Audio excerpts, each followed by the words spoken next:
Learning curve first game. Like I said, when we were out there, first game, a lot of nerves went into it. You could see players were nervous, but then second match round, it was a completely different game. We were more confident on the ball, more eager to express ourselves and showing what we can offer, and the result showed. We ended up losing that game 2-1, but I don't think the scoreline reflected how well we played. We definitely deserved something more from that game, at least a draw. We have in the physical-wise. It was physically demanding. The tempo of the game was obviously much higher when you're playing international football, and some of these players experienced that for the first time. So we have put a lot of emphasis on fitness this time round. They're better prepared. The results of their fitness test prior to this and requirements that we've asked of them for selection were much higher than it was last time round, and players have answered the call. I mean, the results from last training camp to this training camp are much higher.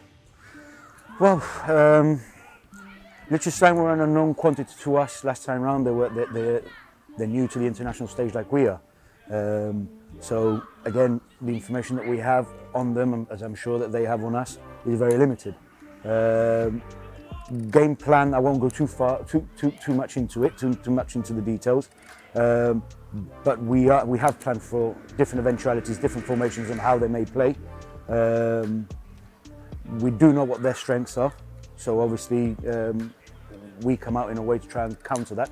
But at the same time, not thinking solely on what Liechtenstein have to offer, but giving Liechtenstein something to think about on what we have to offer, and we do have plenty.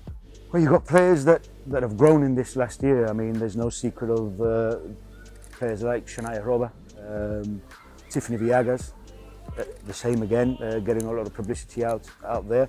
You've got Charlie Ann now, who's playing for a very strong Malaga team. They're coming up against Atletico Madrid a couple of days before our actual friendlies themselves. You've got players that are playing competitive football just across the border, so the exposure to our players is a lot greater. Our league here, you've got more teams in, so it's become more competitive, so they're getting more games in as well. And it's just watching the players grow. Players have grown, players have matured, especially our younger one. We've got a very young squad which doesn't get the credit that it deserves. A lot of these players are under the age of 20.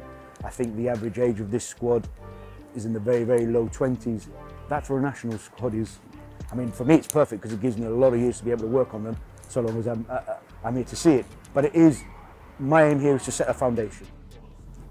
Well, look, I'm not a very big user or a very big fan of social media, but you've already seen me get out there. I can't express how important it is that these players feel the love of the Gibraltar crowd here. I mean, they've been waiting for this for years.